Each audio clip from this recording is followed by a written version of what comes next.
which it stands, one nation under God, indivisible, with Liberty and justice for all.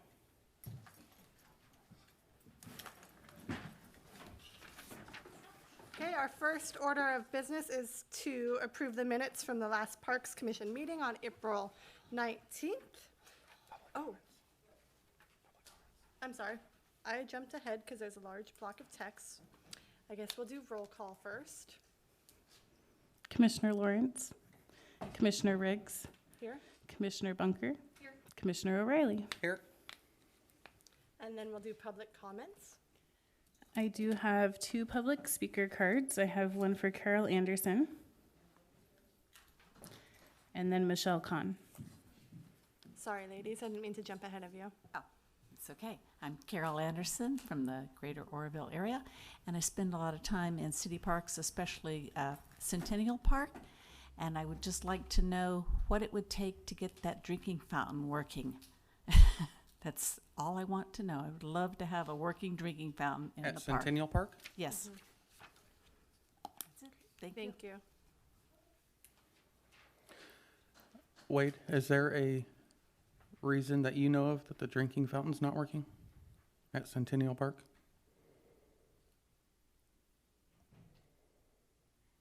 We have looked into it, and it just fell off the radar. It's completely staff fault. The parts are very expensive for the fountains, and only having 2 staff members, unfortunately, it's just been a low priority. I know it's been requested numerous times to have it functioning, so we will bring that back up and see if we can't get it fixed. So it is on your radar. Thank you. That's correct.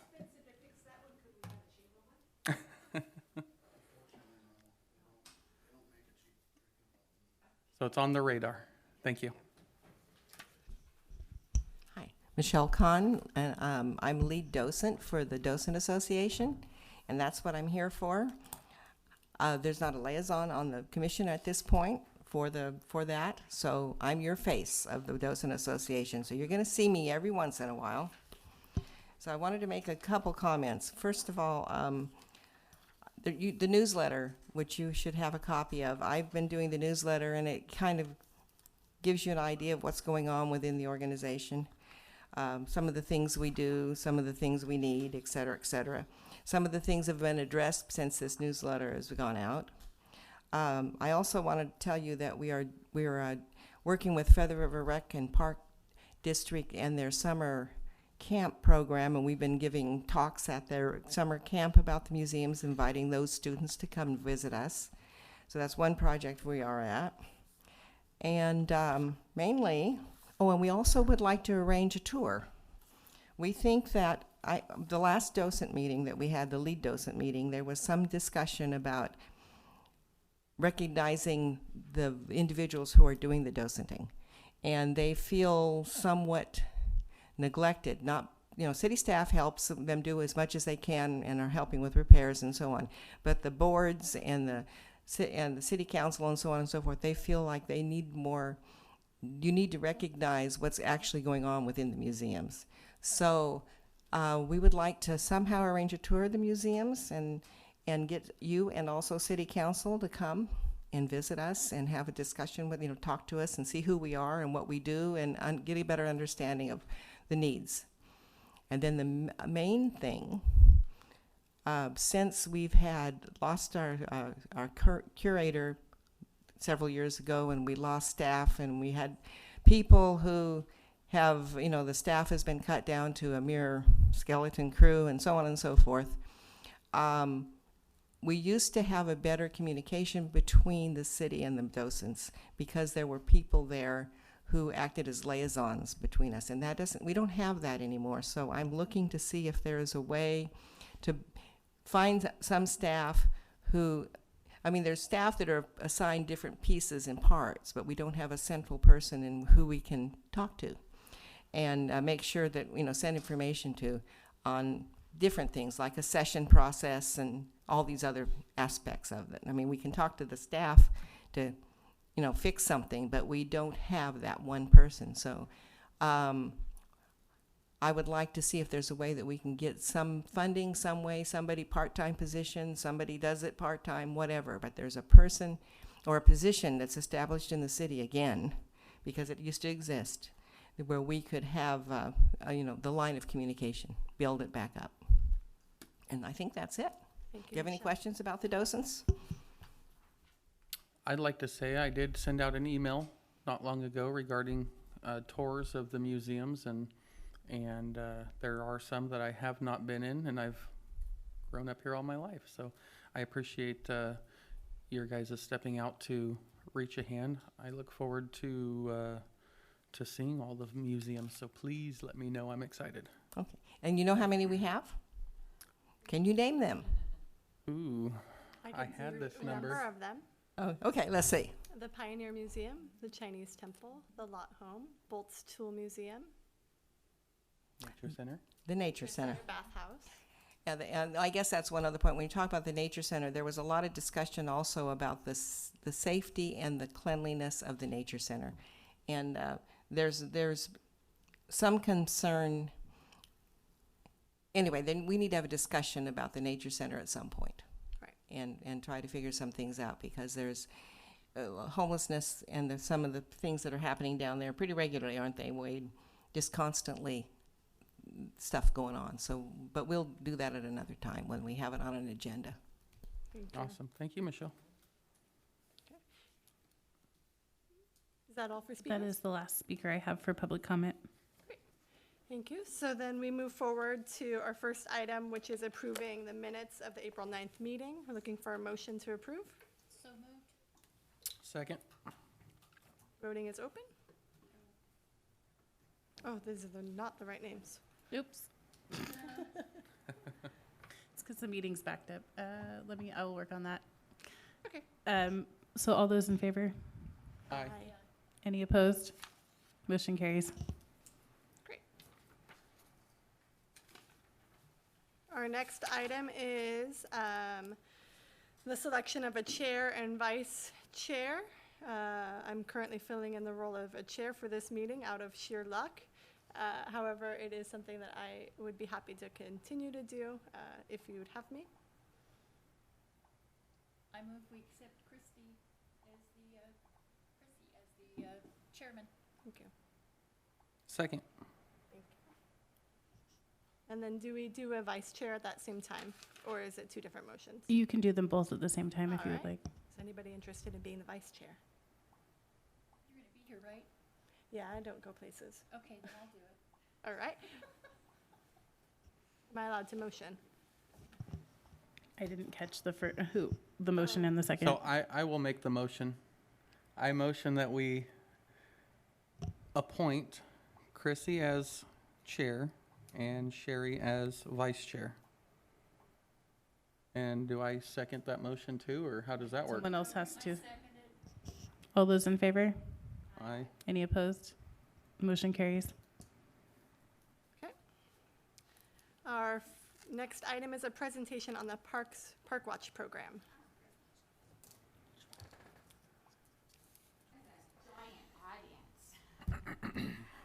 In front of you, you have a yellow folder. And for all of you, there are handouts that are replicated in the yellow folder, things that you can pick up if you're interested. On the left side of your packet is an actual proposal that you can browse through and look at the details. In the center, there are a variety of handouts. And on the right side is an actual copy of the PowerPoint that we're gonna go through. PowerPoint is very fast. It's about 8 slides or something.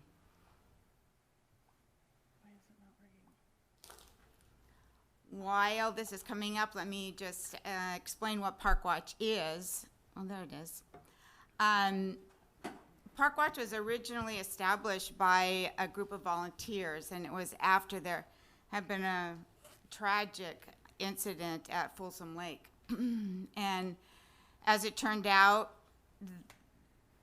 the problem was a maintenance issue that had never been reported. Because nobody knew who to report it to. That was the key. In my area, there's the Bureau of Reclamation, there's Bureau of Land Management, there are 2 state parks, there are county parks, city parks, the water district has parks. Nobody knew where this fence was. I would tell you that the agencies might not have, even if somebody had called, they might not have known if that was their fence or not. I mean, that's just how convoluted it was. And that led to a serious accident, this hole in the fence. I can't imagine you can't hear me. Oh, good. Okay, fine. So Park Watch was originally set up by a group of volunteers, and the first version was just a card. It was like the size of a Monopoly card, and like 5,000 of these cards were passed out. And the idea was to give everybody a phone number of the various park management. Well, half the time you didn't know which park you were even in. The trails and stuff go back and forth over. You don't know. Not only that, nobody checked with dispatch because these calls went into dispatch. And she would say, I have drunks on the lake. I cannot deal with your tree that fell over, right? And she was right. So there was a woman in this group that used to work for Apple Computer, and she says, I think we could set up a website. And I think people could voluntarily just log on and describe what was going on wherever they were. They wouldn't even have to know what park they were in. It's all the same. And she would divide out the information as it came in to the appropriate land manager. Well, we got 650 reports. And she goes, I'm not doing this. Great idea, but I don't want to be the one that does it. And the problem was people from other parts of the country were saying, we want this. And what we had, we couldn't scale it. In other words, all of them had to come into this one person, and she didn't want Plymouth, Massachusetts. You know.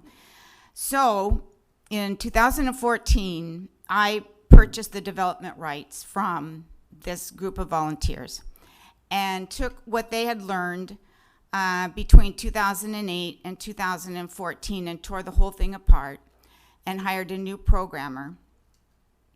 And we scaled it down dramatically, and we added a phone app so that you could be out on the trail or in a park or a restroom or at a drinking fountain, whatever it was. You could file your report.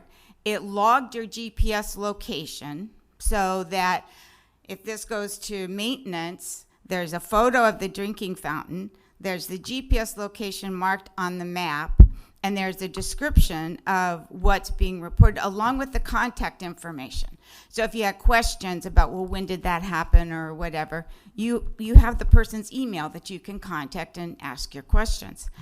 On top of that, each report has the ability for maintenance or security or whoever to respond to the person who sent the original report and say, we're going to take care of that, whatever date, blah, blah, blah. So that's the introduction to Park Watch, where it came from. One of these buttons works. It'll be the last one you press. The bottom one? Oh, I pressed all of them. No. Did it get turned off? Great. Simple. That's technology for you. Okay. This is a description in basically one sentence of what Park Watch does. We are a web-based service that provides a website and a phone app for all parks everywhere to use to improve trails and address safety issues by engaging the public's help. Some of the benefits that are experienced, I won't go into every one of these, but every one of these you can attach a dollar amount to. That's the way it works is you see a tree down, you take out your phone app, or you can do this from your computer at home or tablet. It generates an email that goes 24/7, 365 to the recipient, and you assign who that recipient is. And then they make the determination of what's to be done. The email looks like this.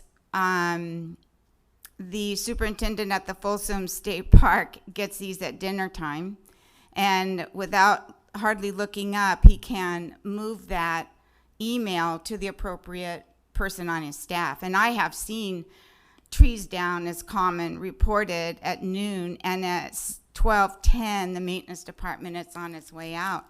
And one of the benefits is that picture.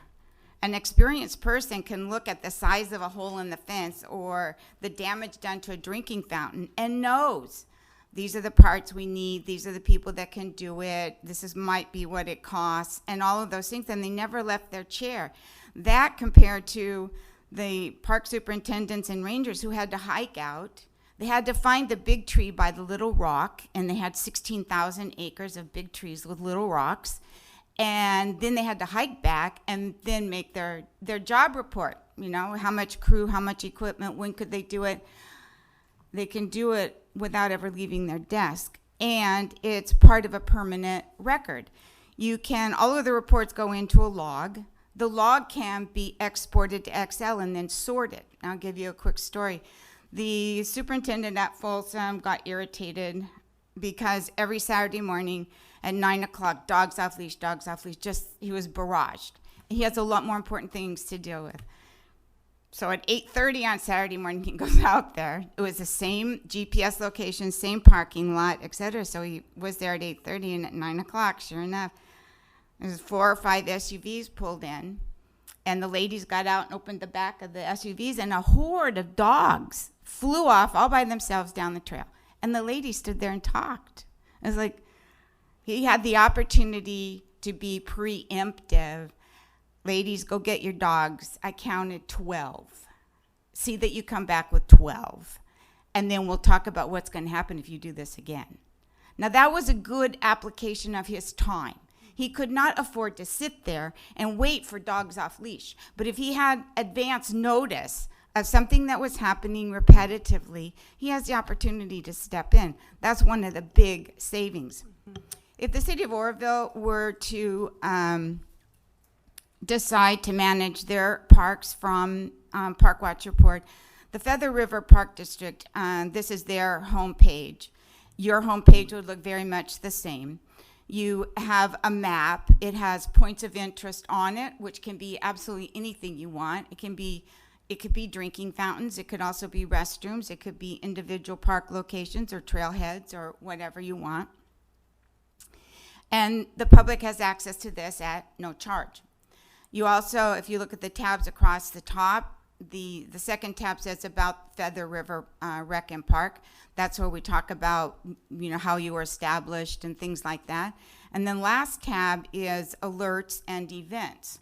Alerts are parking lot closed, such and such flooded. You have the opportunity to get this kind of information out to people who are interested in specifically that. You're not bombarding your whole email list. You are going to people who have registered and said, this is information I could use. So this is the contact information. Plymouth, Massachusetts did sign on to the program, and they had a television program made, so that's on YouTube, as is some of the basic administrative things that you can go to and kind of peruse through for more background. But if you have the time, I'll go now directly to the website. Can you bring up feather-river.parkwatchreport?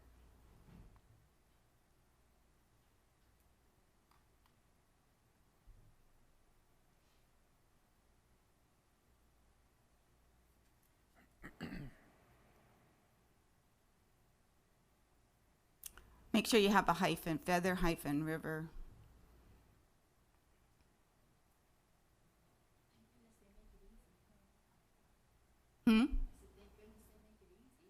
Oh, yeah. .parkwatchreport, all one word. Yep, .com.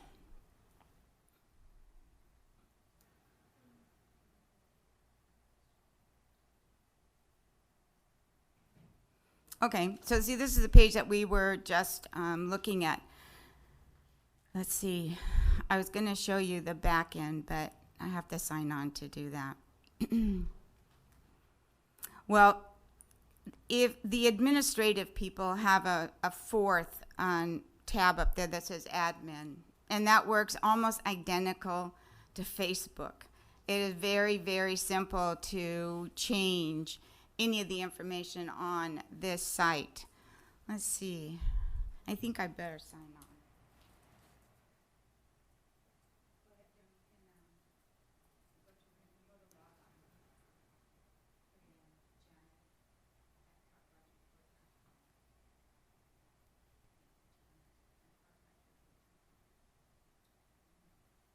Are your mics off so this isn't broadcast on the video?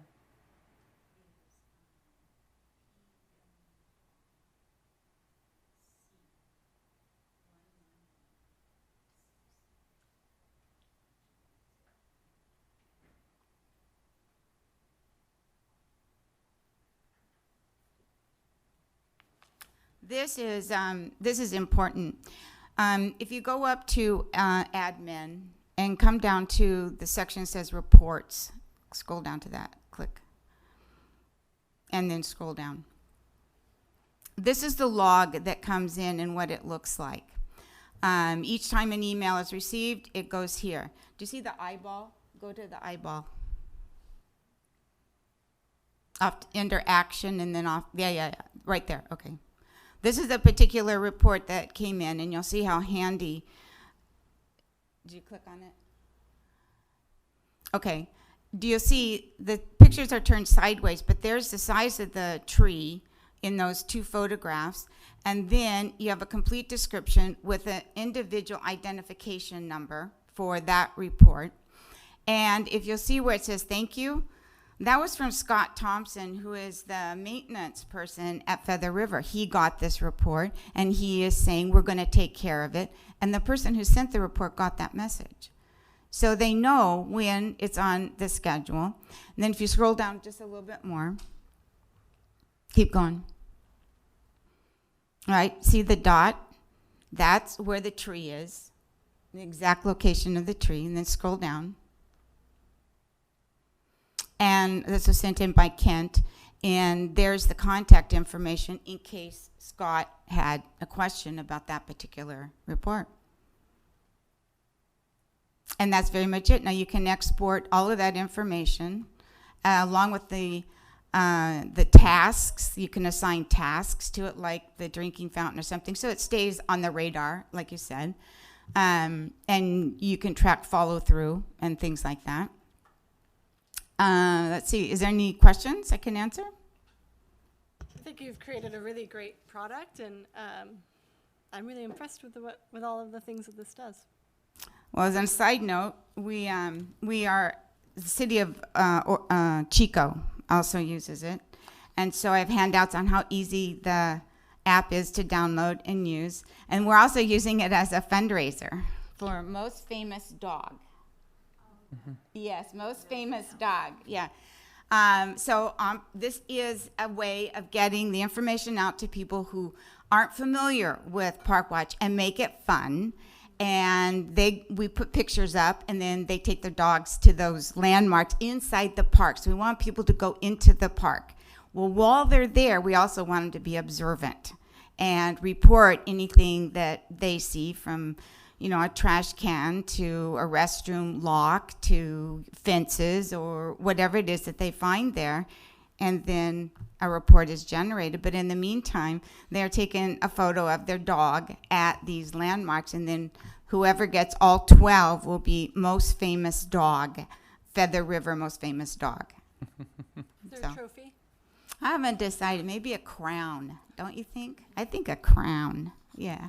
Because there might be a tie. We might have to have king and queen or something. I don't know. And people have really gone after this, so we'll have to see. All right.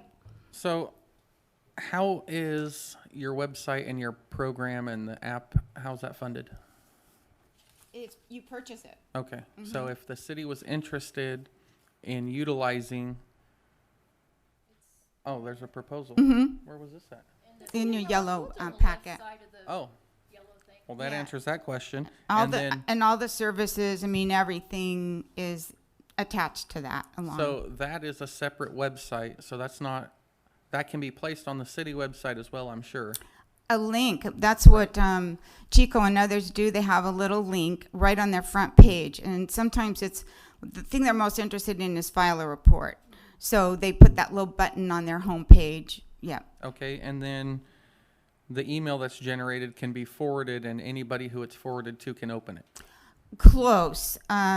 See, it contains personal information. Right. So you can't just do anybody, Well, but you can assign. Right, Yes. And within then the those city. people, Okay. those people can receive it. You give them a security role, a designation, Right. and then you can forward it to, Okay. whoever, and they can respond back. Awesome. Great. Any other questions? I was fortunate to also see this in the park when we did this at Martin Luther King Park with Scott Kent Fowler. And we had a hands-on little tutorial, and it was pretty interesting how it worked. This is the signs that we have made up. They're very inexpensive, like $15, but they are graffiti resistant. It has a coating on it. It's UV resistant, so it doesn't fade out. You just attach it with a wood screw, top and bottom. At the or park. metal. Yeah. That's it, right. And there is a real small version that you can put that's a little more discreet. Like you could put it on a restroom door or something like that. It doesn't have to be this size. But this is how, and then it has a scan code. So, and this is to you. This is to your website. The scan code goes on it. And all of this is personalized for your parks. That's cool. Okay. Thank you so much. Thank you, Janet. At this time, are we allowed to have discussion on that, or do we need to move forward? I would like us to move forward with it. Well, I'm super excited about it, but I think that we have to defer to Wade and if he would see this as a valuable tool for him and his staff, and if you would, or if you have an alternative system that you're already using that you think is effective. Or have questions, maybe. Yeah. No, I'd have to look at the proposal and things, but it's definitely something we'd be interested in.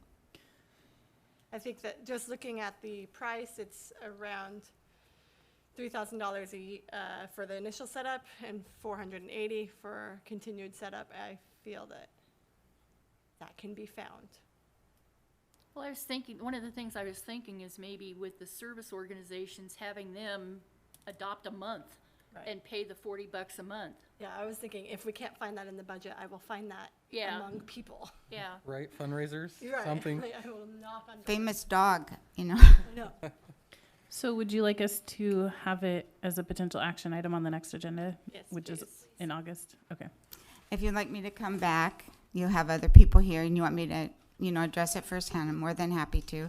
And I have been making the rounds of various service organizations already. They're involved in some of the fundraisers for the Feather River. So I know that there's support out of that group for the use of Park Watch. Awesome. Thank you so much, Janet. Welcome. Thank you, Ms. Janet. Thank you. All right, our next item is a presentation on parks cameras and security. I think that would be you, officer. By the police department. Ooh.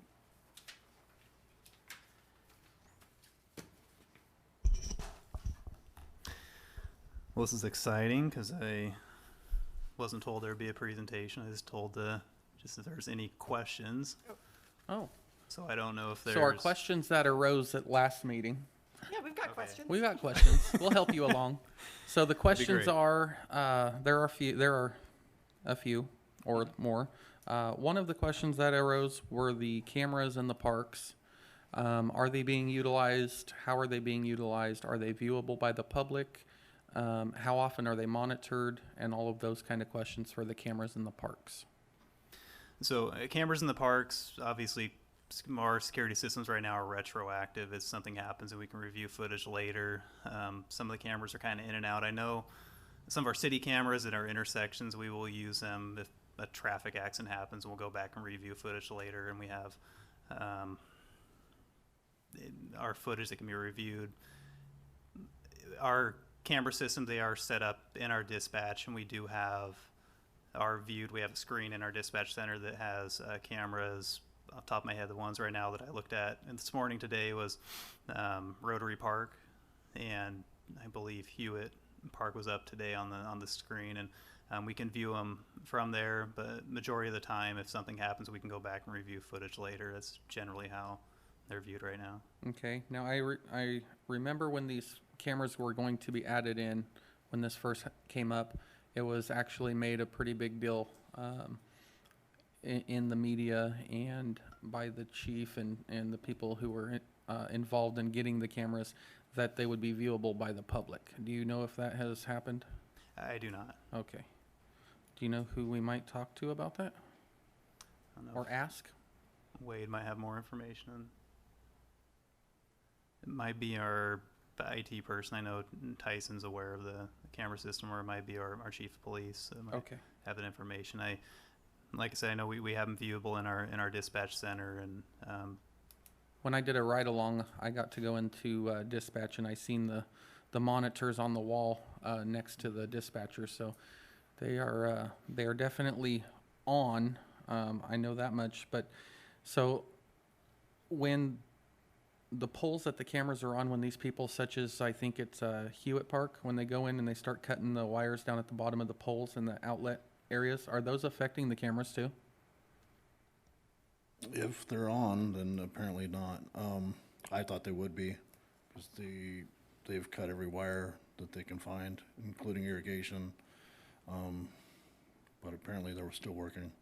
They Okay. were wireless. That would require solar. for the power itself, some of the cameras have been in and out, and that may be affecting them. I know some of our parks, one in particular, Hammond Park, has always been an issue with cameras kind of going in and out, and that might be due to the power outage. Now just from them cutting wires. Right. Okay. That's all the questions I can remember. My question, one of my concerns is, I believe that in the past, the MLEs were created and part of their primary function was to patrol parks. Is that correct? Anybody remember that? Yeah, there's a few functions we have for them, and they do every morning. They do park checks as well as business checks in the mornings, and that's kind of been their 6 o'clock to 8 o'clock function when they come on at 6 in the morning. And sometimes they will, when people start to wake up and they realize that maybe a car window's been smashed or something, business has been vandalized, and they start getting sent to those various cold calls, and that kind of consumes their day after that. But they, unfortunately, with the numbers we have, the continuous enforcement's been difficult, but it is exciting to know we are looking at hiring additional people, and that process is ongoing right now. And if I could add to the MLA program, yes, initially I think it was 8, but they're down numerous employees. And just like every position with the city of Oroville, it's created for something, and then all of a sudden they're covering dispatch, because the MLA's been covering a lot of dispatch up there at PD and doing numerous other jobs other than what it was created for. But yes, it was created for, partly out in the parks and things. But as Officer Breck said, that, they are going through a process and hiring more, and some of them are in the background right now. How many do we have currently? Right now on the streets, 4. 4. And then how many positions are we hiring for? I want to say 3 to 4, but that would be. I pushed my button, but my name is your name right now. Isn't it nice? Yeah. So regarding if you're done, I'm Oh, sorry. yeah. So regarding the MLEs and their patrols. So as many know, I keep an ear on the scanners and radios, and I go to the parks and go through and stuff as well. So a big problem that I see, and I don't mean this in any disrespect at all, in any way, fashion, form. I love our MLEs. I know almost all of them. I talk to them regularly. The problem is, or not the problem, but an issue that I see is the MLEs drive into, for instance, Bedrock. They'll go into the driveway. They will make the loop without stopping at all. they'll get back to the top of the hill and they will log a 1085 of Bedrock Park. In my opinion, that's not doing anything to the extent of the problems that we're having at the parks. For instance, if somebody's broke the door on the bathroom on the backside, they're not going to see that. I understand that our MLEs are not armed or not supposed to go into confrontation with individuals, and I respect that. However, I think if maybe they could check a little more thorough of some of the parks and issues when they're doing their rounds, we might be able to get ahead of some of the issues before they get too bad. Yeah, foot patrol. Right. Okay. Yeah, you bet. I'll definitely pass that along. That the drive-bys are always appreciated. However, a little more getting out of the car and foot patrol would also be Right. appreciated as well. Thank you. Okay. Yeah, you bet. Thank you. Any other questions? I guess one more thing I overlooked on the cameras. I mean, I guess they aren't all completely retroactive. We have had, like I say, the TV isn't our dispatch center. One nice thing is, if we have something occurring in the park, we will. A lot of our officers, we know, we have them in the roundabouts, we have them in the parks, and one nice thing is if we're responding to a call, we can always ask our dispatch, and we have on occasions asked them if they see anything on the cameras, and they can just look left up to the screen and see if there is anything occurring. So that actually has been a nice function to have Absolutely. for them. One of the things you talk about open to the public, when they first came in at the roundabout, we had that here at a council meeting. When we came out of closed session, they had it up on the screen, so I know, Because they can pull it up on the city website. yeah. Right. I think it can be accessed Well, from the city not by website. the public, but the administrators. No, I think the public can do it. I could definitely look into that and ask that and make sure we can get an answer back to you guys as far as, because I do remember when the camera systems were going in, public access was a topic that came up, and having that be an option for people to view. So That'd be great to yeah, know. definitely ask that as well. Okay. I have kind of mixed feelings about that. I imagine if I was a mom and had young kids, knowing that anybody could just sit at home and watch my children play on the park would make me feel rather uncomfortable. Yeah, that's understandable. I can say the cameras that I've seen at the parks or that I've noticed, and what I can notice of them, aren't necessarily aimed towards playgrounds. Per se. I'm sure they're probably movable by the city. But for instance, the one at Hammond, I think it is, by Home Depot, that camera's off back by the restrooms, Right. on a pole way back there, kind of where a lot more vandalism takes place on the Right. picnic areas and such. The one at Hewitt is closer to the bathroom as well, but it's on the side of the playground, and it looks to be as if that points a different direction. So I see your concern as well. That's understandable. I think just moving forward, if that is the direction that we go, we should consider that viewpoint and be able to preemptively say, hey, they're not checking out the playgrounds, but they're really focused on these problem areas. As soon as you said bathroom, I thought in my head, that would make me feel more comfortable. Right. Absolutely. So, thank you, Bobby. All right, anything else? No, that was painless. Thank you guys. For joining us? Thank you, Officer Wright. Yeah, no, thank you. Well, No? Who said no? I said, well, In my area, Hidden Falls. Into the Regional mic, Park. please. Hidden Falls Regional Park developed a wonderful park with inadequate parking. They didn't realize how popular it was going to be. So you could, and it's out kind of in the middle of nowhere, you could drive all the way out there with your family, bikes or dogs or whatever, and you don't have a parking space, right? So they put a camera up on the parking lot for exactly this reason, and we put it on Park Watch so that people could, as they're driving there, they would be able to see, is there parking available or not? Do I need a shuttle? What are my options? And now in that particular case, it's not video, although it could be.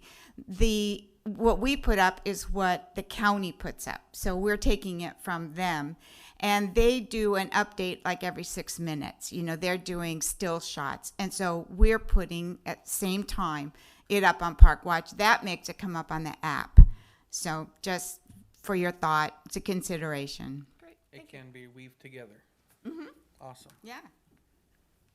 All right, moving forward, presentation on city trees and landscape at the Chinese temple by Mr. Wade Atterbury.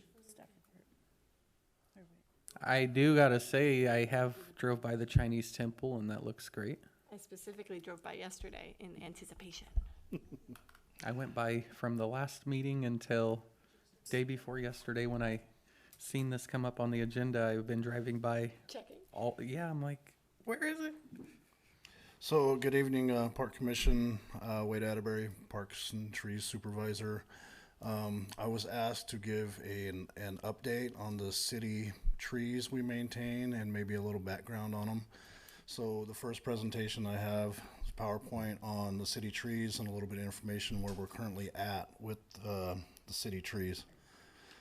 So the Parks and Trees Department is responsible for all the trees in the city's right-of-ways and the properties. There are over 5,000 trees that have been inventoried.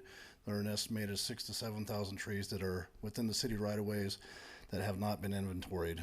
These are trees that are kind of out in the outskirts where there's no curb gutter or sidewalk, kind of undeveloped areas, things like that, but they're still within the city right-of-way and do require maintenance.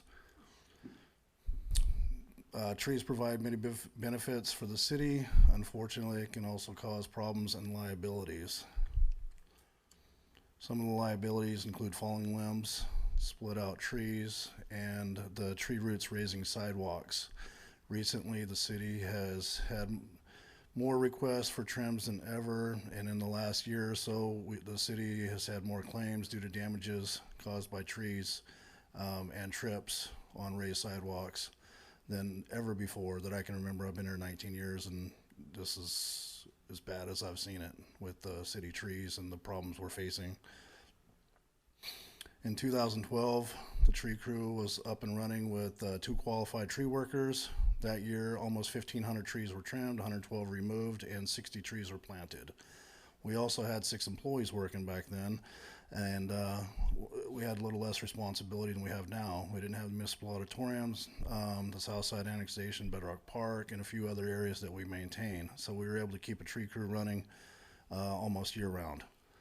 Since then, the numbers have declined steadily. In 2018, there were less than 200 trees trimmed. In 2018, we also only had 3 employees. It isn't that we're caught up, it's just we don't have enough personnel to go out and trim trees on a regular basis like we should. Up until a few years ago, the street department was replacing 1,000 feet of sidewalk a year due to tree roots and other problems. That was when they had 6 employees as well. They've steadily declined to 3 employees, and so far this year, no sidewalk's been replaced. When that happens, you know, the trees don't stop. They just continue raising the sidewalk panels up and creating liability issues. Anything over an inch, anything over a sidewalk being raised an inch is considered a liability, and we are negligible, and we could be caught up in a lawsuit over a trip hazard.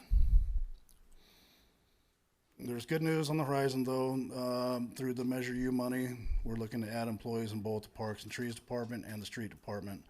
I've been working with the powers to be to make sure these are employees that are hopefully at the journeyman level, that come in the ground knowing how to trim trees, knowing what to do, so they won't need a lot of training. Right now, we're not paying enough money to try to bring in that type of personnel that we need. So trying to work on creating a couple new positions to actually get a tree crew up and running and doing a diligent and a good job. Right now we have 1 person trying to do tree work. I'm a qualified tree worker. I started here in 2000. I had 6 years experience in tree work before I started, and I started here as a Park Tech 1 trimming trees. But since through promotions and things like that, I'm not able to get out and do it as much more, and we don't do it enough to train somebody adequately in-house. Somebody needs to be an arborist. They need to be from a tree service and qualified to do tree work as when they're hired. So hopefully we get some qualified individuals here in the near future for the Parks and Trees and also the Streets Departments to take care of the sidewalk issues and the trimming of the trees, removing the trees and things like that, the actual work. I can diagnose the problems all day long, but if I only have 2 people in Parks and Trees, And one person right now is watering street trees 32 hours a week. That leaves me one other person to not only do trees, but take care of all the parks, museums, irrigation, and weekend events. So there's not a lot. I mean, we're just struggling. That's that's all I can say about the trees right now. We're getting inundated with calls, requests, and things almost on a daily basis for tree trimming, tree removal, tree diagnosis, things like that. So with that being said, are there any questions? I will say that, Wade, I know that you take a beating with having a low staff. And I just want to say that I appreciate the work that you do. And even today, got a text message from a business owner who said, hey, I texted Wade yesterday about a limb that was hanging really low and looked dangerous. And this morning, you guys were on it. So it was encouraging to see that even with your low staff, you're making it. Yeah, and I did that from Tahoe, so. Yeah, you're a pro. Do we have an intentional strategy on recruiting those people, or are we just floating the position and hoping they find it? Well, right now I'm trying to increase the pay of the Park Tech 3 position. The Park Tech 3 position's been vacant since December. We did hire somebody with that money for the street department, so we're kind of shifting money, but that position's still there. Mm-hmm. We did advertise for Park Tech 3. We did have somebody apply that had a lot of tree experience, but in between the time that it took to do a background check and other things, that individual found a job for about $15 more an hour in tree care. So needless to say, they didn't come. And so while we have this vacancy, we're trying to increase the salary for that position to be more competitive with the tree care industry. It's increased. It's a dangerous job, and it's just increased while we've stayed kind of idle with our salaries, or actually with the new hires, we've actually took a reduction in pay and benefits, and they're not willing to come here for what we're willing to offer. So I'm trying to change that Park Tech 3 position to a tree lead worker. And with that, maybe a couple more bucks an hour. And hopefully we can be competitive enough to have some qualified applicants. So that's the strategy of that. And then, with the Measure U, getting more employees, actually having, people to work alongside them. You did forget in your what all three of your employees do. I seen you guys out painting the streets as well in the old truck that we have for the city. Well, we actually we took a truck that was 10 years older than that and removed everything off and put it on that truck. So that's the newer truck that we're using. I can say you guys are dealing with bare bones, but I seen you guys out there doing it. Thank you.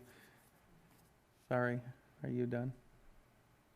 Okay, I'm sorry. I was just thinking about the old trucks. Oh yeah, it was old. What year is that thing? Like a 80 something? Yeah, it's an 89, I believe, and Yeah. we were in an 81 or a 79. But we moved things to this truck. It's had air conditioning, and I've been out there with staff painting, and that I seen you. it's 100. It's way hotter on the asphalt, and we're out there moving those stencils around. It doesn't look strenuous, but it is. Right. It's a lot of work. So When you talk about those stencils, when you pull up to a stop sign and the word stop, you don't realize how tall those things actually are until you see the stencils that draw those in the back of one of those trucks. And I was like, wow, are those things really that big? yeah. But I do want to acknowledge something you said about the pay. You and I have had this conversation. We need to make employees want to stay here, want to be here, want to stay here. They need to want to apply to be here. You can put the ad up as many times as you want, and you're going to get applicants maybe who aren't qualified. But if we want somebody who's going to have the qualifications, we need to make them want to be here, and I agree with that. Yeah. With that being said, like I said, the Park Technician 3. Is that the highest? That's the highest in the Parks Department under myself. And we had, I want to say 6 applicants, and we interviewed 3 of them, and one of them was qualified, and that person took another job. Right. So, I mean, it's not that we haven't advertised for those positions. We have. We're not getting the qualified candidates. We need a journey level employee, but they need to be, paid at a rate that they can. If we had the salary where it should be, do you feel that we could get the necessary person? Absolutely. I think we could get many qualified individuals. But it's not just Parks and Trees. It's not just street department. We're finding that throughout the entire city. Right. Another question is, in the meantime, before we get that individual, because of all the backlogs of all the tree stuff going on, is there a way, I don't know if anybody knows if there's funding to hire maybe a tree company, a local tree company? I got a bid from a local tree company. It's $1,280 a day to do 8 hours worth of work. It's just. Is that beneficial in relative to claims arising? I'd have to talk to human resources. I don't always see every claim, but I need to. Yes, we need to absolutely sit down and have that discussion with upper management. Do we pay the $1,280? For the necessity, the trees that actually need to be worked on, or we have to have that conversation. I can just see that as being vital right now, or needed right now until the Measure U funds are available and you get somebody on staff, just because I've seen firsthand the trees and the problems that they're causing, especially some of the older trees in South Oroville, South Side, after the winds and such that have started falling down. Also on Bird Street, we had the parade, the kiddie parade, when we had it go down Bird Street this last time. I was walking on the next block over, and I was talking to my daughter, and I wasn't paying attention to where I was walking, and one of those curbs, it was about that tall, and I hurt myself. But that's bad if somebody gets hurt. So I agree with you, and I appreciate the fact that you guys are noticing those issues and trying to mitigate that as quickly as possible. Thank you. All right. Anything else? Then we'll move on to the dry landscaping. Yeah, so we last park commission meeting, park commission gave permission to go out and do a couple dry landscapes to see what they looked like. I kind of bit off a little more than I could chew. The two were selected was the park strip there at Hewitt Park. That's the picture you see currently. We did spray Roundup. We're going to water it a little bit, see what pops up, and spray it again, and then go in and remove the turf and do kind of a dry landscape. The next picture is the Chinese temple. Not a great picture. I took that picture this afternoon. I wish it was a little better, but it sounds like a couple commissioners drove by and did look at it. I think all of us did. Okay, good. Well, good, because I think it looks a little better in person than on the picture. You can see there's 6 trees in there, and it was just kind of a pain to mow around the trees. So what we did was we killed the grass, removed it, and put down the bark, put 3 large landscape boulders in there, and then a couple fortnight lilies and rhododendrons just for some greenery. And we changed the heads out on the sprinklers, so they're actually not irrigating that area except those plants individually. And then there's enough water from the pond area and from the tree or from the plants we're actually watering to sustain the trees. So in fact, one of the trees is dead right now, the Dawn Redwood, the one kind of next to the ball cypress, the largest tree to the right. Anyway, that's kind of my thought on a dry landscape. You reduce the water as much as possible and make it easy as possible to maintain. I will maybe eventually put a couple more plants in there, but I don't want to get it, too crazy with plants, and we're kind of defeating the purpose. The fortnight lily, low water requirements, so that's a good selection there. They're somewhat shade tolerant, so we'll see how they kind of do. But that's kind of what I envisioned for dry landscape and a few other areas once we can kind of get up and running. Again, helps out on the maintenance of the mowing, because you're not circling all those trees. You're not watering that area that just kind of gets a little shaded out in the summer anyway, so you don't get the greenery. And I think the landscape rocks, the larger ones, people can sit on them in the shade. It might be a good photo opportunity, things like that. And so that's kind of my presentation for the dry landscaping at this time. Hopefully, next park commission have the other one done and bring it back with pictures, and maybe we can tackle a few more after that. Do you have an idea of how much this costs? Well, the rocks were free. The bark, I think we put down 8 yards at about $20. It's about $200 in bark, and the 4 plants were about $50. So, and then manpower and the cost of a little bit of Roundup or the herbicide spray it. It's not a tremendous amount, you know, for that area. What's going to be the cost savings? I'll have to analyze the bills, the water bills, but we should see significant savings, especially during the month on irrigation expense and, you know, the time that it took to mow around the trees and things. So there will be savings. Again, we're trying to, the Cal Water just keeps going up. You know, every year it seems like it goes up. Service charge, meter, you know, and price of water. So reducing water in the areas we can, you know, I think will benefit us every month, every year moving forward. Okay, is there, I'm sorry, is there something else you can use besides Roundup? I mean, you know, my concern is for the applicators that are putting it out, putting it on there. Right. There's commercials going around right now. I know, and I shouldn't have said Roundup. I mean, it's bad, you know? Right. We're looking into it. Human Resources actually asked us to look into it too. I mean, I there's know just- it's an excellent product and it works really Right. well, but I mean, I would rather have you guys around a little bit longer. There's other product. I just have to do my homework because a lot of your glyphosate products, you know, they're it's Big and Tough, Roundup. Right. They're all glyphosate. It's the same mode of action, the same.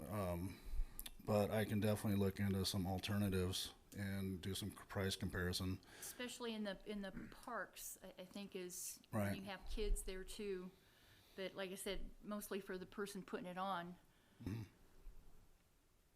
Unless you want that big payout from Bear. Were the rocks city rocks or were they donated? They were donated. I donated them. We had them we actually had them at the Corp Yard, but I donated them from my property. Oh, nice. Thank you. Sorry, I was I look thinking about, you know, that, Commercial? No, I was thinking about Shrek. That's a nice boulder. I'm looking forward to seeing Hewitt Park. Thank you. All right, our next item is park facility rental guidelines. Do we have somebody speaking on that? Is it Wade? Yeah. Oh, great.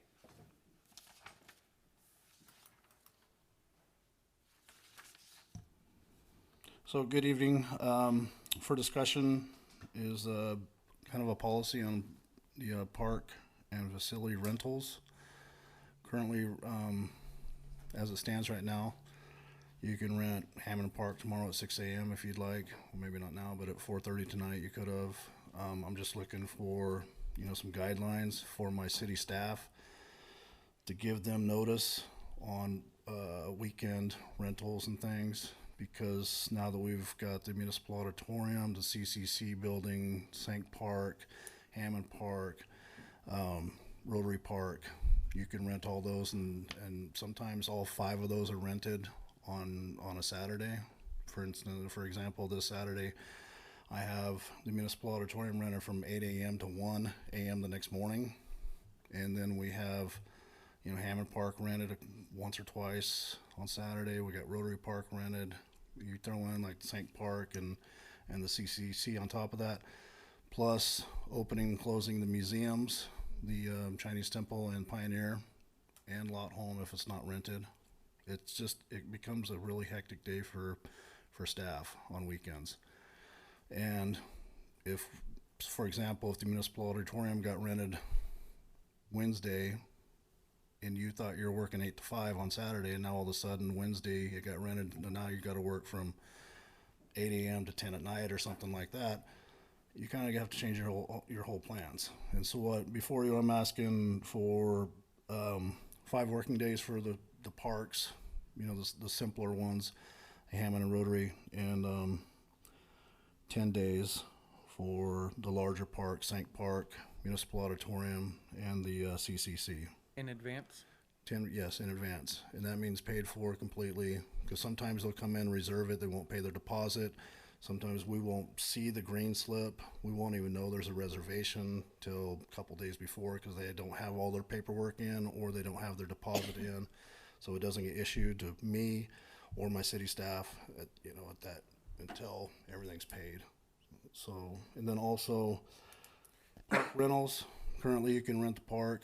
4th of July, we had the park rented at 6 a.m. and then 6 to 10, then again at 1 till whatever. And we had Rotary rented from 12 to 4, and it just makes it hectic because you don't know what times you're going to have to get there and clean for the next event, especially if you got, like I said, Chinese Temple to open at 11:45, Pioneer at 12, Lot Home at 11:30. So what I'm requesting, the park rental should be from 9 a.m. to 1 p.m. or 2 p.m. to 6 p.m. Doesn't mean you can't get there early. It doesn't mean you can't stay there late after 6 p.m. It just means we will guarantee it's clean at 9 a.m. We'll guarantee it's clean at 2 p.m. And we won't take any rentals after that. So it's first come, first served, just like all our parks are if there's no rentals. And then same thing on holidays. I'm asking for no parks to be rented on holidays. City staff's limited. They're worked. They enjoy their time off like everybody else does. 4th of July, we had, like I said, the 3 park rentals. And sometimes I'm scrambling to find people because I was out of town. Because a lot of times I'll come in and clean on holidays or open or close or things like that. And it's just I don't think it's fair to my city staff to have to come in. And plus, we're only charging $40 for 4 hours. The city's losing money by renting that park that day because it's overtime for city staff to come in and clean it and make sure that the function's going okay. So I'm open to any questions on any of these. What are the rental hours currently?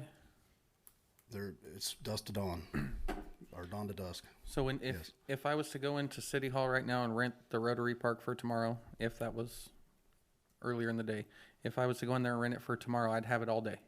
You get a 4-hour block. So say you wanted to rent at 6 a.m., 6 to 10, and then if you wanted it all day, it's $10 for each additional hour, or $10 for each additional hour after that. Okay. Thank you for clarifying, because I was always under the assumption it was an all-day rental. It's a 4-hour block. It's currently it's $40 for first 4 hours, so it's basically $10 an hour. Okay. And you want to move it to 9 to 1 and 2 to 6? For Rotary and Hammond. And currently we don't rent Hewitt Park or Bedrock because there's not the amenities. People come in and request, and we make sure they're clean, and the bathrooms are open if they're going to have a larger event there, but those aren't paid rentals. Okay. It sounds like it would be, I'm a dreamer, so maybe one day we'll have the money for this, to create a position that handles the rentals, can elevate the rentals to help fund park things, and then also work with the museums and be that liaison. And so I think that might be something to look for, maybe with Measure U, or when Oroville runs into all of the right money. I think that these are really great solutions for right now, but I also want us to think forward a few more years of how can we create a position that really cultivates that experience of renting the park, makes it profitable for the city, and then also can be a great liaison with our museums. Is Cecilia who deals with the park rentals now? It's pretty much everybody up front. They kind of tackle them all. Amy's the main Amy point Russell. of contact right at the moment, Mhm. but Cecilia is also helps with those. Okay. And this is also considering their thoughts on what will make it easier for them? Yeah, talking to Amy and Cecilia both, they're totally on board. So I will make a motion. Sherry, you have anything? Before I make a motion? No, go ahead. I will make a motion that we adopt the park rentals and structure schedule as presented. I'll second. It's working now. Motion carries. Thank you, Wade. All right. Our next item is with Commissioner Michelle Kahn leaving us. We need to appoint a new member, No, this is for the Arts Commission. right? We need to appoint a new member to the Arts Commission. So just, Somebody Oh, was from she- the Parks was Commission. she that? Yes. Somebody from the Parks Commission has to be on the Arts Commission. And so with as her a gone- public service announcement, with Michelle Kahn being gone, we do have an open seat on the Parks Commission. So I have one vacancy that I'm accepting applications for right now. And then in addition to that, that caused this open seat on the Arts Commission. Your appointment will be forwarded to the council for ratification. Hopefully, we can get on the consent calendar for this next agenda, depending on what you guys decide today.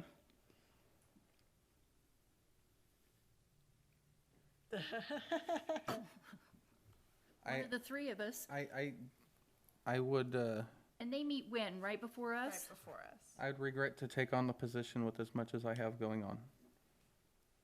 Because I don't know that I can commit to that right at the moment. Can I ask a question? If I did it, because of my involvement with downtown Oroville things, any of their applications I'd have to recuse myself on, right? If you're a board member, you would. Even It's in the anything that you discussion? make financial and monetary decisions for that organization, you would have to recuse yourself from. But could I be a part of the discussion? I don't want to do it. Sherry, would you like to be on the art We commission? could appoint Scott, he's not here. Yeah, no, yeah. So I'll You make can also make it, it doesn't have to be for an infinite amount of time. Like, you guys can decide that you want to do it for 6 months and then readdress, or 4 months and readdress, so. Because we those are should have somebody new coming on board that we could see potentially. if they would be interested. Yes, so how about that? I'd like to nominate I'd like to make a motion to appoint Sherry as the member for the Arts Commission from the Parks Commission on a temporary basis. Would you like to put any kind of time frame on that to bring it back to? How this long will group? it take us to get a new We'll Parks bring Commissioner? this back up for discussion when we have a new commissioner. Yeah. So 4 months? Sure. Okay. Was there a second on that? Am I allowed to second? I would like to second that. Makes it very difficult with only 3 of us. It sure does. Is she allowed to vote on this? You are. She could say no. It still passes. Motion carries. Thank you, Y'all are Sherry. killing me. All right, we have an administration report on a number of items. Portable toilets. So Jackie and I are gonna kind of tackle these as they come up, and the first one is the portable toilets. It's been discussed about having portable toilets in the parks. There's been a number of issues, about how to secure them, how to just, do they need to be ADA compliant, things like that.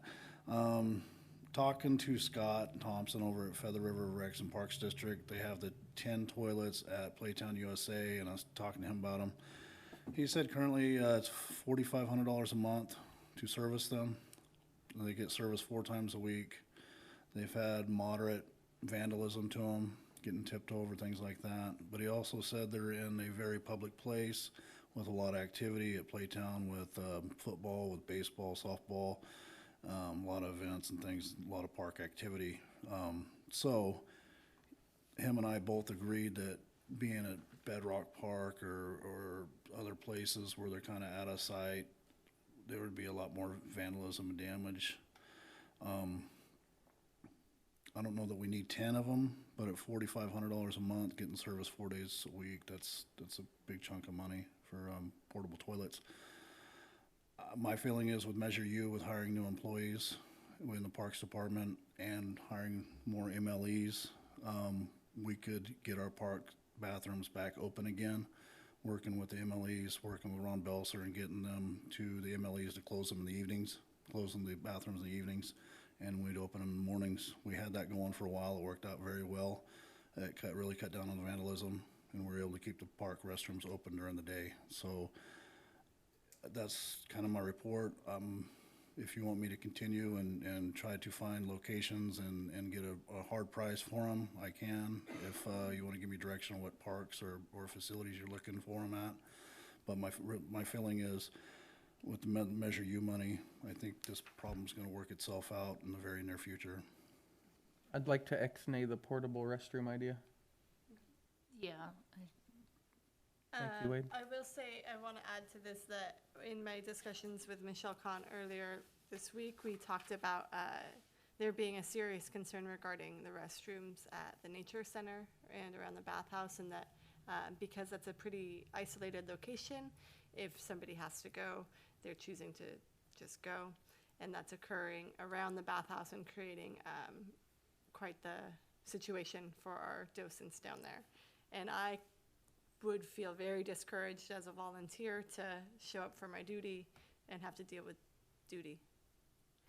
So if we could, if we could plan for maybe putting that as a priority and getting somebody out there a little frequently to check in on that situation. Please. We can do our best. We work cleaning public restrooms 4 days a week. Nature Center 2 days a week. We're still cleaning 4 days a week, in the parks because of the rentals on the weekends. So we're currently trying our best to clean Tuesday or Wednesday, Friday, Saturday, and Sunday. We can add the Nature Center, and try to get it cleaned a little more often. I understand their concerns and comments. It's just it's the people issue. It's the amount of people, really.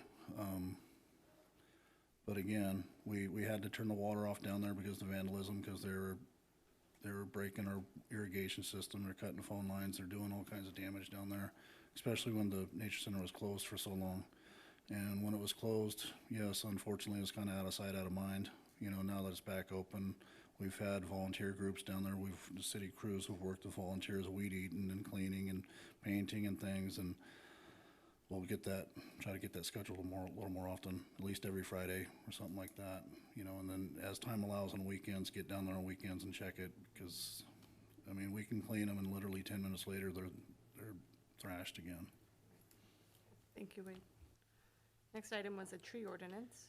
So I went and looked through our archives to see kind of where we had left things with the tree ordinance. And it looks like on May 1st of 2018, the tree ordinance was brought to the council with some amendments.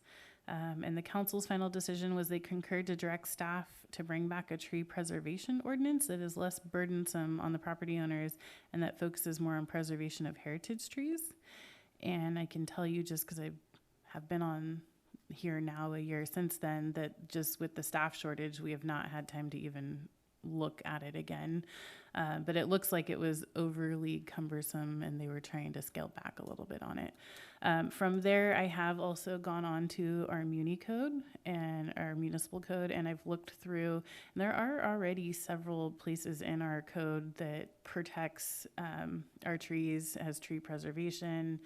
And so I would encourage you guys just to type in tree into the search bar, and you can look up all of the different things in there that it shows in the municipal code. Specifically, the one that I think is most prevalent, because everyone kind of tends to drift towards that because of what happened with the trees with PG&E, is that we do have a tree removal permit in there, that trees that are of a certain size and shape and all of that have to be permitted in order to be removed. And so I would just encourage you guys to familiarize yourself with that. And then if there's still a need to bring something else back, then you can definitely bring it back. But I will say that it'll probably be still a few more months out before that item gets picked up on the staff end, just because as we get Measure U money in and things start settling in, you'll see more staff and more things able to get done, but it's not going to happen overnight. So that's basically, I went and researched where we were at. So that's what I found. Thank you, Jackie. I'd just like real quick also on that to thank the Make Public notice to thank the counselors, both past and present, that took the initiative to protect the property owners with that ordinance. Thank you. And then the municipal auditorium fountain, I know you guys had asked kind of the status of it, which Wade might be able to speak more to the status of it, but as far as the, we went back from the last meeting and spoke with our SBF coordinator who, she reached out to an applicant that applied for an art project for the Arts Commission to do a mosaic fish sculpture in the middle of the open space at the municipal auditorium or in the roundabout, and said, what do you guys think about coming back with a proposal to do some kind of sculpture at the fountain and get the fountain refunctioning again with a mosaic sculpture? The nice thing about that group, we're hoping to get a proposal from them that the Arts Commission can look at, you guys can look at. But if something like that were to happen, it's a collaborative effort between the high school and the artist, and the kids would actually be developing and making the mosaic sculpture after the frame has been built and all of that. So we have nothing at the moment because the proposal was not returned to us in time for this meeting, but I do know that we're looking at options to address that situation. And then Wade may be able to speak about, I don't know if there's anything else to add, but. No, I have nothing to add to that. Are you concerned about if we return it to a functioning fountain, the maintenance cost associated with it, so it doesn't fall into disrepair again? I mean, and even looking at if we removed it altogether and put a sculpture in there. I mean, so there's definitely options for what we can do. We're waiting at the moment for like the gentleman that originally did the proposal to the Arts Commission to come back with an idea. Because originally the Arts Commission said, absolutely not, we don't want a salmon, there's already salmon all over town, we want something else. And so that was kind of where it was left. Excuse me. And so we're just waiting to see if a proposal's being able to put together for something else. Didn't we have big issues with that, with people bathing in there? If I remember correctly, that was kind of the Yeah. reason we stopped putting water in it. Bathing, urinating, Well, defecating. yeah, I didn't want to go all the way I into know, everything. and it was very dirty, and then watching kids try to play in it. It's like, Yeah, Filling it with soap. What would it cost to get that fountain working order again? I could bring that back. I have no idea off the top of my head. Thank you. Actually, well, when you're looking at that, can you, I'd like to see costs of getting it working again, and then costs maybe of removing it and replacing it with something attractive. I think that if it can be replaced with money from the Arts Commission or from SBF, that's a win. And then would that grant also be able to cover its removal or its repair? Yeah. Potentially either one of those could, but it would be how it is presented and how it is laid out. Because, I mean, the Arts Creativity. Commission money obviously is for developing projects like that to beautify downtown, and the SBF would have to link somehow to recreation. So is that Not something saying that either can- one are impossible. Can somebody look into that maybe and bring it back? Well, let's well, let's see if we get an application first, and then we can kind of decide what route we want to go. Because again, it will ultimately, if it ends up being a mosaic downtown, it will go through the Arts Commission because they have to approve those projects in the downtown or in the downtown district. Okay.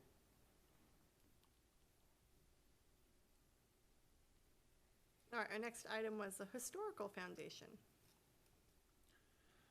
So talking to current staff, the Historical Foundation was something that was kind of a dream of former staff, and it's not currently, we're not going anywhere with it. It's pretty, in their words, it's dead. There's no historical society, or foundation, I'm sorry. And there's no current staff that are particularly attached to this concept. Not upper management staff, no. Part of the problem is we originally put out an application to get people on the foundation and didn't get any applications. This is, again, when it was first created. And because of that, it kind of just went by the wayside, and then staff moved on to bigger projects that they were working on, and so it went away with that. Does anyone have a copy of that old idea? I can probably find it in the system, or at least something related to what it was. I guess that was what, 2010-ish? Because I remember that. It was definitely a while ago. If, I'd like to see that too. I'd like to see the write-ups on it, and maybe that will spark some ideas for making it a viable option when we have more staff. It's hard to remain optimistic. It's coming. The budget was approved, and the Citizens Oversight Committee approved the staffing. The budget was approved. It's moving forward slowly. Unfortunately, with that said, I would also like to make public record that it is unfortunate that the Parks Commission was not able to hold a meeting and have input and recommendations on the budget before it was passed. They knew we would ask for more money. All right, our next item was park rangers. That would I have think been we've, the ask. yeah, I think we kind of hit on this with the additional staff, the additional MLEs. I think this will, again, work itself out. If we had money currently for park rangers, we would have more staff, we'd have more MLEs on board. And I think the intent of the MLEs were to police the parks more, patrol the parks, and, you know, with city staff, at least people will see us out there, you know, more often in the parks. And so a lot of the problems that a park ranger would address will be addressed with additional staff and MLEs. Don't forget about the VIPs too, the VIPs. They're a great asset that they like doing that stuff.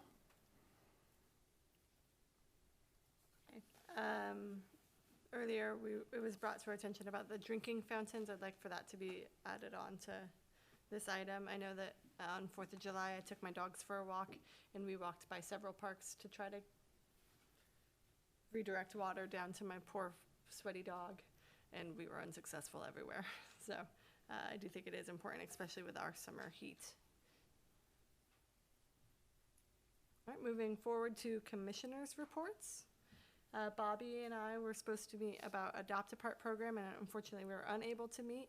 That is something that we are both still committed to seeing happen, and I think if we move forward on the Park Watch program, that would be a good asset with it. And so I think that can be a ongoing conversation. And Bobby and I are going to meet this time. That's right. That's right. Anything else for that? For that, no? Okay. I'd got, we rented the municipal auditorium last weekend before last, and we need to clean that stove vent. It's coated in grease, and we're looking at a fire hazard big time.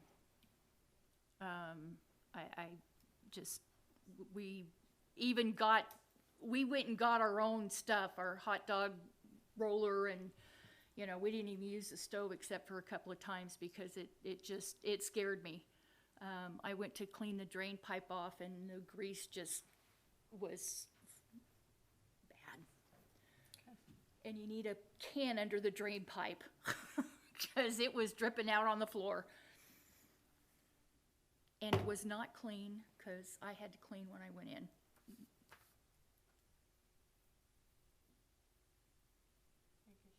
Sorry about that experience. Yeah, well, not a problem, but we just, like I said, stove, because of the fire potential, and we just spent a lot of money on that place. We don't want to lose it to a fire. Is there any update on the possible contract with the YMCA for that? Not yet. Where it's at right now is the Y is establishing a contract that they think will work for them. Then it'll come back. Like right now, it's in staff negotiations between the Y and the city, and then it'll go back to respective boards once the staff feels like they have something that will potentially pass by both boards. And then does that bypass us and go straight to council, or do we have a role because of its? As far as I know, it's gonna go directly back to the council. As far as I know, I will Way double we check. can but request to review it and make recommendations. I'm unsure. I can ask Bill and see, or management and see, what that is, because typically rentals go, directly through the council for like fee waivers and all of that kind of stuff. So if that goes with, to the YMCA, then we would not be responsible for going out and renting that, right? We wouldn't have to go out there and open the doors. It'd be like when Feather River Parks had it. So it would be different than when Feather River has it, because they're going to do a lease versus what they did with Feather River, and it would be like a short-term lease where the city would still retain rights to it. The Y would be responsible for maintenance and whatever up to a certain amount, but the city would still like be able to do walkthroughs when they want. The Y would rent it out, that kind of thing. But there's literally nothing has been established yet. But my understanding is that the talk is that the Y would be the one renting out the facility, maintaining like the day-to-day cleaning of it, all of that. So we wouldn't have to be involved with that, so that would No. take a burden off of the city's back, pretty much. But City Wade staff, would yes. still have to do like periodic inspections to make sure that the Y is keeping it up, because Correct. the big thing that what I'm hearing from all around is that nobody wants a repeat of what happened with the facility before, because we're doing all these upgrades to it. Right. And so I think there's going to be a lot more monitoring of it than what you've seen in the past. But would that also impact Wade's budget as you'd be losing rental fees? They don't really make that much money. I mean, you're looking at $6,000 a year, and I know I'm throwing out a number, but I mean, it's very minimal compared to what impact they actually have to spend on upkeep and day-to-day just stuff, maintenance and everything. And you also got to consider that the electric's running 24 hours a day on that place. That also impacts that. So yes, they might be losing $6,000 to $10,000, but they're also getting rid of those fees that are associated with the water and PG, electricity and yeah. all of that as well. And the city will be negotiating a fee for it to cover overhead costs and things Now, like would that the still as well. MLE still stay in that building? As of right now, I believe so. And again, I'm only aware that they're discussing, like, Right. there is not a contract on the table. There is not anything that has been set in stone. The Y has not given us a proposal that says like, this is what, or they gave us the initial interest, but now they were tasked to go back, create the contract to come forward with their suggestions. Thank you. I would like to see that $6,000 to $10,000 given back to Wade. Just saying. I mean, not personal Wade, but Wade's budget. All right, other commissioner reports? Bobby, do you have anything? I just want to say I thank and appreciate city staff. I know things have been tight, stretched, thin, between you guys in City Hall and you guys on the street, and I just want to say I appreciate you guys, and I appreciate everybody holding it together with the conversation just a little bit ago about making it worth it for people to stay. I appreciate those who stay to rough it out, because things only go so far down before they start coming back up. So thank you to the staff that is still here. I know you got a couple guys who are still hanging on, and if you can extend that thank you, that would be amazing. As I said, I did go out and look at the Chinese temple scenery, as I called it. It looks good. I can't wait to see the middle section, the parking section of Hewitt Park. That'll be pretty interesting. I did think that it was just cut off of water when I went out there when it was dead. I didn't realize that it had been sprayed, so that's good to know. The bathrooms, going through the parks, I've been through the parks multiple times since the last meeting. I try to go through at least 1 or 2 parks a day if I have the opportunity to do so if I'm in town. And sitting back and watching the atmosphere and interactions at the parks is very interesting. And it varies completely from one park to the other, depending on what location it is. You have some of the parks that are very family oriented, get a lot of attention, get a lot of activity, and you have some parks that only have negative interaction and activity. So with that said, it'd be nice to, I don't know what, but it would be nice to be able to have some sort of brainstorming idea on ideas that would bring, more to the parks that sit vacant, that sit with nothing happening at them. All of our parks are beautiful. All of our parks have great potential. There was a time when I was a little younger, I remember all the parks being full all the time. We would have to actually go to different parks because there was too many people at some of the parks. That's not so much anymore. So if we can do something to brainstorm some ideas on bringing more to our parks, that would be awesome. I was going to mention in my on my committee reports item that I had sent the email requesting tours of the museums. So I'm looking forward to getting a date and time to do that. And that's all I have for my commission report. Thank you, Bobby. Sherry? Nope, I'm good. I talked about municipal auditorium. I think there's a way that we can do some things, like I said, on the Park Watch thing, have the service clubs adopt a month. You know, for $40, I think they can afford to do that, and I think that would be an Adopt excellent a park? idea. Well, adopt a month to pay for the Park Watch. Watch. Right. That would relieve the city of, $400 or $480 a year. I do have two questions for you before I forget, Wade. Where exactly is the CCC building? Up yonder. It's just west of the Municipal Auditorium. It's the Centennial Cultural Center. It's the old courthouse. Is that the old courthouse? Okay. I didn't realize that we had that for rentals. Mhm. And then the other question for you was, at Bedrock Park, the trail. The trail is Feather River Parks and Bedrock Park is ours? That's correct. And do you guys have a way of collaborating? Are you guys of taking care of the issues? Because I know I've been down with Ron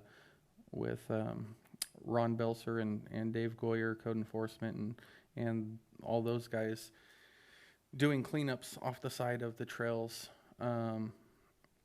How do you guys collaborate that? If you don't mind answering that just real quick.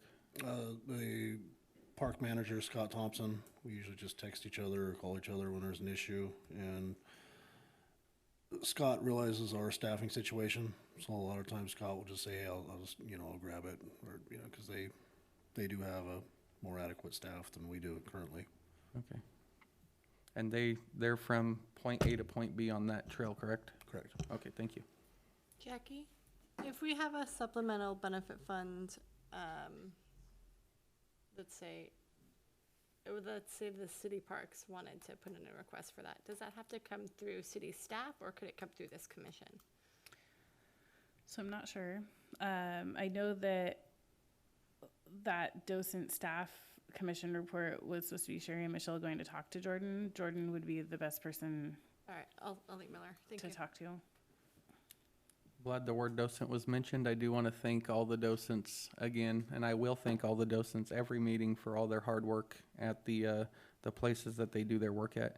And I did notice in your report for the docents that there has been no activity on the roof at the lot home, and that's going to become an issue if we get too much further into the year before that gets fixed. And on that, I do have through the Native Sons of the Golden West, their Historical Preservation Foundation, I'm putting in a request for them to help finance the roof repair. I talked to the chairman of that committee, and he seemed to be all for it. There's a relationship because they donated Lots Lake to the Native Sons. So I said, well, this is their home. So he seemed to be interested and thought it would be approved, so I just got to finish getting the paperwork done on it and get it down to them when they meet. Great, thank you, Sherry. One more thing, I'm sorry. Jackie, 1 year today. That is so awesome. I'm glad you're here. Thank you. Congratulations on a year, and we look forward to seeing you many more. All right, well then this adjourns our meeting of the Parks Commission. Our next meeting will be August 13th, 5 p.m. in Oroville City Hall chambers. I